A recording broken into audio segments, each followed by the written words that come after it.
Pragya and this is Dr. Niloufer. We're both coaches at Coach Mantra, and we're here to talk to you a little bit about designing actions and accountability in the frame of coaching. So when we're talking about designing actions, what we're really talking is about the ability of creating learning opportunities for your coachee, and this is a co-creative process between both the coach and the client. And we come up with these very concrete steps that the client has to take towards meeting his coaching goals in a successful manner.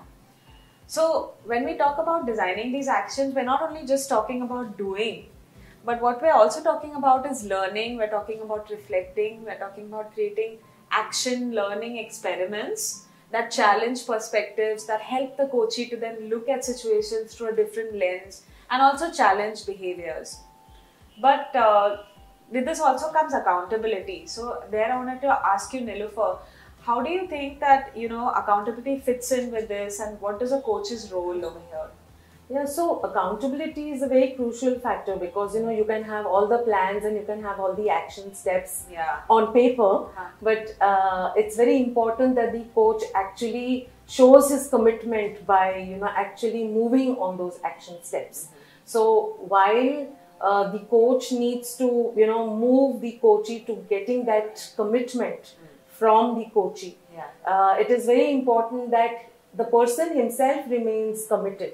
And the coach then becomes an external accountability factor in one sense. Correct. And also the coach plays a very crucial role because helps the coachee to be self-disciplined in actually moving towards those committed actions. Yeah, absolutely. And I think that this step in the whole coaching process is a very, very empowering step for the client, because it's like celebrating success. It's like celebrating that one action step which the coach celebrates even for having taken that step, not just for having completed it, but even for taking that step.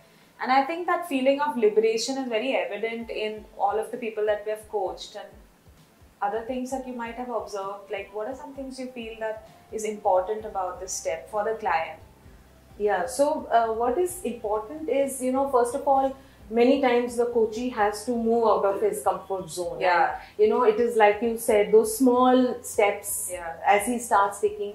When he does something new, he gets new results, and then his own self-confidence also goes up. Absolutely. Also, when that happens, he starts feeling much better because his competencies are also growing. And when others start seeing him, behaving in a different way, his credibility goes up, and people really start looking at him with different eyes.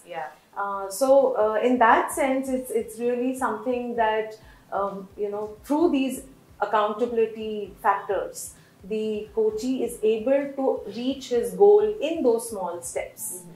And of course, the coach is always there to support him on that, to keep him on that track. The crucial part about a crucial differentiator of any other conversation that one would have with a wise person vis-a-vis the coaching conversation is this accountability factor. So so much of discussion happens during the coaching conversation, and if it is not tied up with these action plans and the coachee taking accountability, it would not really help him move towards his goal. So that is the very crucial factor. Great, Niloufer. So thank you so much for sharing your insights. It was great learning from you as well today. And thank you all for watching, and stay tuned for more videos.